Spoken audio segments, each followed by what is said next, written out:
Assalamualaikum warahmatullahi wabarakatuh. Semoga kali ini kita semua sehat walafiat, tidak kurang suatu apapun,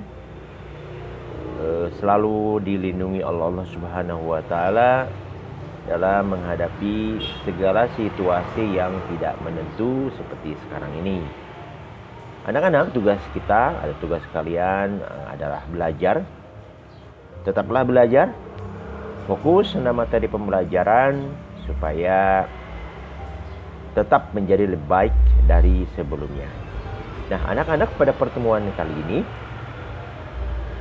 Bapak akan melanjutkan kembali pada materi bahasan yang tertunda di minggu lalu. Tepatnya masih pada kompetensi dasar di 3.5, yaitu menerapkan psikologi layanan. Kali ini kita sudah memasuki di pertemuan yang kelima, atau kita akan membahas lebih detail lagi tentang ruang lingkup dari FMB departemen.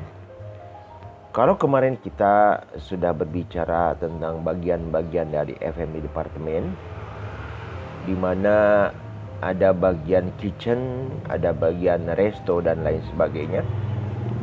Maka pada pembahasan kali ini masih kita di seputaran F&B departemen.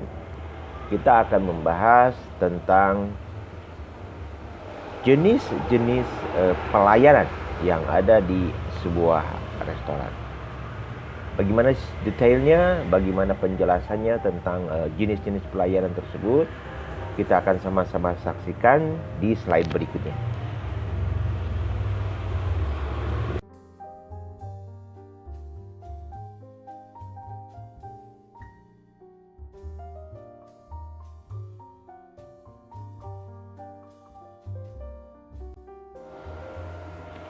Baiklah, di dalam slide ini ada 4 jenis pelayanan yang ada di sebuah restoran. Nah, dari keempat jenis pelayanan ini kita bagi dua dulu, yaitu satu adalah jenis pelayanan yang memerlukan jasa seorang waiter, dan yang kedua adalah jenis pelayanan yang tidak memerlukan jasa seorang waiter. Nah, jenis pelayanan yang memerlukan jasa seorang waiter disebut dengan istilah table service. Artinya, servis diberikan di atas meja kepada tamu yang sedang duduk di meja untuk menikmati hidangannya. Nah, yang kedua adalah pelayanan tanpa memerlukan jasa seorang waiter. Ada 3, yaitu satu counter service, kedua self service, dan yang ketiga adalah carry out atau take away service. Nah, kita akan ulas satu persatu jenis pelayanan, mulai dari pelayanan table service.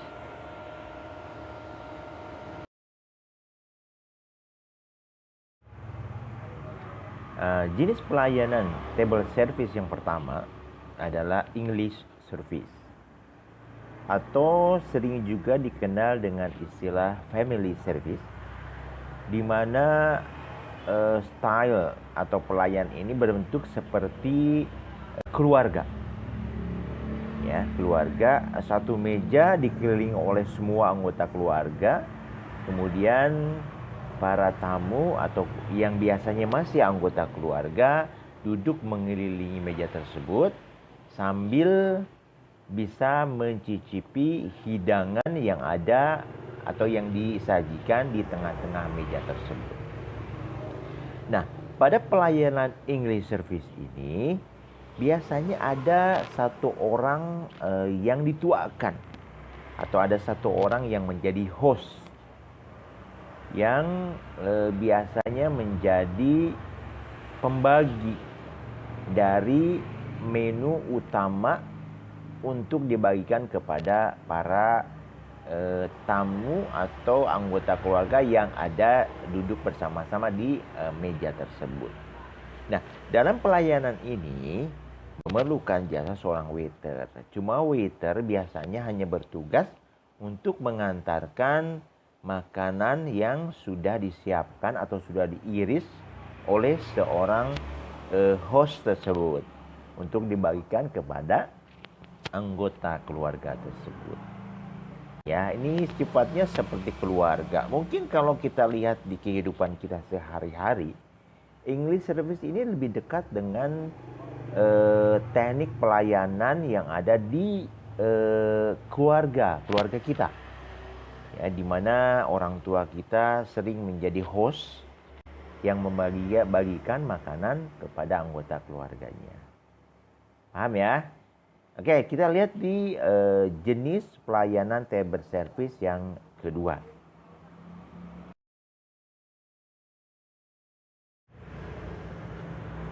Oke, untuk jenis pelayanan table service yang kedua, yaitu friend service atau biasa kita sebut juga dengan istilah guridong service.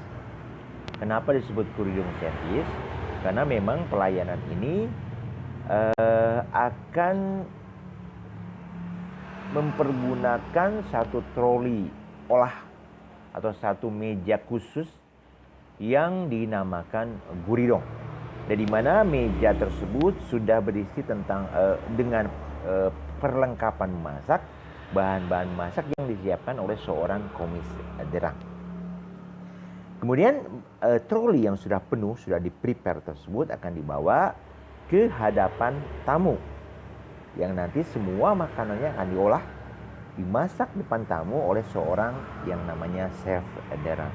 Jadi di sini seorang waiter di French service ini adalah seorang waiter yang sudah sangat ahli, baik ahli dalam memasak maupun ahli dalam hal menyajikan makanan.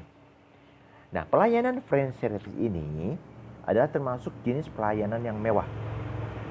Ya, yang hanya ada di restoran-restoran berkelas, yang ada di hotel-hotel berbintang, di mana tamunya pun adalah tamu-tamu yang berkelas juga.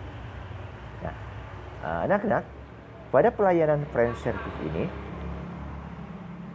seringkali juga disebut dengan istilah aflambe. Nah, di sini di mana chef derang akan mengolah makanannya langsung di hadapan tamu di antara meja-meja yang ada di restoran tersebut. Paham ya? Oke, kita lanjutkan ke jenis pelayanan table service yang berikutnya.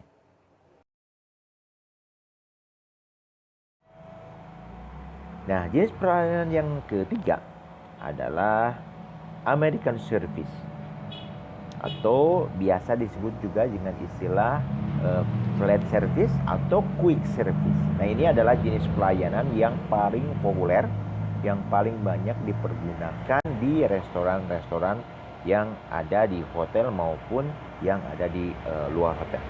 Ini pelayanan yang sangat simple, pelayanan yang sangat cepat, maka disebut dengan istilah quick service, di mana makanan ini sudah disiapkan langsung oleh petugas kitchen.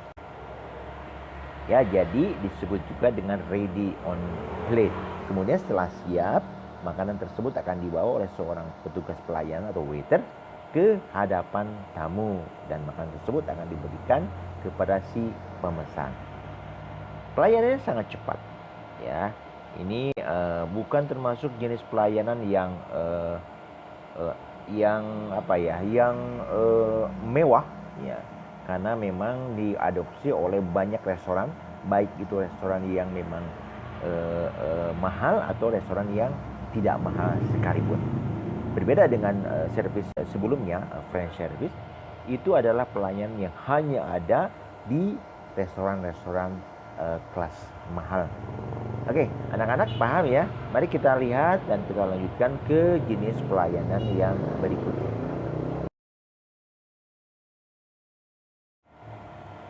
Nah, pelayanan yang keempat adalah Russian service.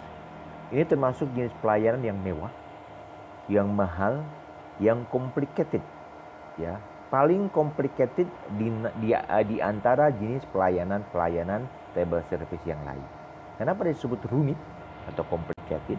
Karena di dalam pelayanan resident ini, di mana seorang waiter, jadi bukan konsideran lagi, tapi seorang waiter harus mampu melakukan plating makanan di hadapan tamu.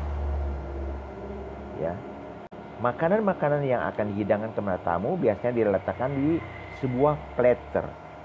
Maka restaurant service ini disebut juga dengan istilah platter service atau juga dengan istilah silver service. Di sini seorang waiter akan meletakkan piring kosong di hadapan tamu dari sebelah kanan.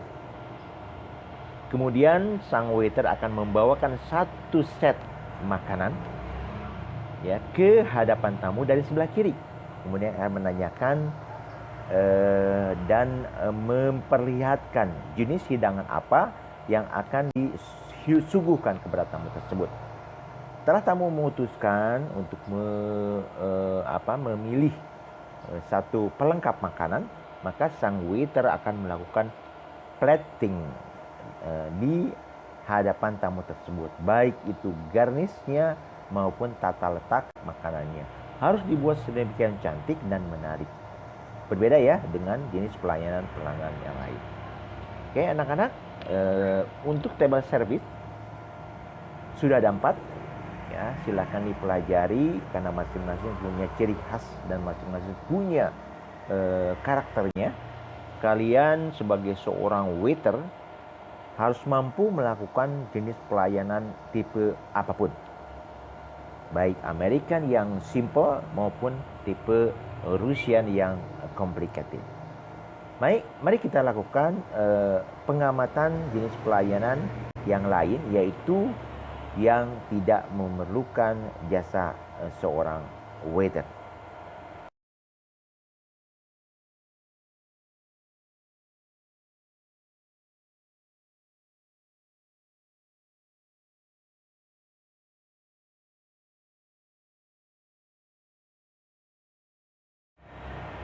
Nah, pada tampilan kali ini kita melihat 3 jenis pelayanan. Yang ketiga-tiganya adalah tidak memerlukan jasa seorang waiter. Yang pertama adalah counter service, tadi sudah dibahas di awal.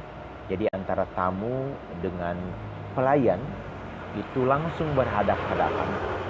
Biasanya si pelayan itu sekaligus merangkap juga menjadi seorang koki, di mana saat mengolah makanan sang tamu bisa melihat secara langsung makanan diolah di hadapannya. Kemudian setelah selesai dimasak, langsung akan dihidangkan kepada tamu yang duduk di counter tersebut. Ya, kemudian yang ketiga ini adalah self service atau melayani dirinya sendiri. Jadi sang tamu hanya akan melayani dirinya sendiri.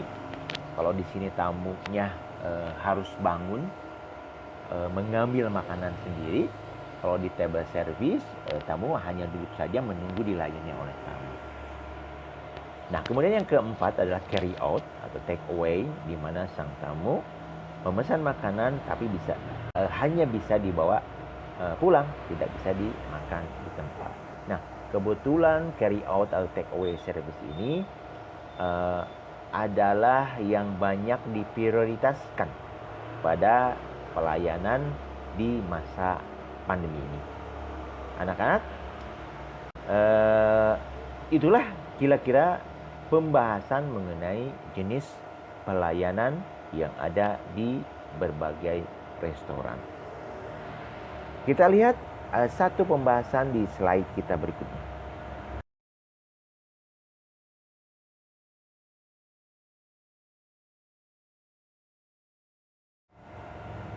Nah, pada tampilan slide yang terakhir ini adalah tugas dan tanggung jawab dari seorang petugas pelayanan. Nah, di dalam sebuah restoran biasanya akan dipimpin oleh seorang restoran manager, kemudian akan mewakilkan tugasnya kepada seorang wakil manager. Ada juga disebut dengan istilah head waiter. Kemudian di bawah head waiter ada supervisor. Di bawahnya ada captain, di bawahnya lagi ada waiter, dan di bawahnya ada busboy. Nah, masing-masing posisi ini memiliki tugas dan tanggung jawabnya sendiri-sendiri. Anak-anak, tugas dari Bapak adalah kalian mencari materi yang berhubungan dengan tugas dan tanggung jawab dari petugas pelayanan yang di restoran. Anak-anak, Bapak rasa cukup sekian pembahasan kita untuk kali ini. Semoga bermanfaat untuk bisa kalian jadikan sebagai referensi atau sebagai tambahan knowledge kalian di materi pembelajaran tentang food and beverage ini.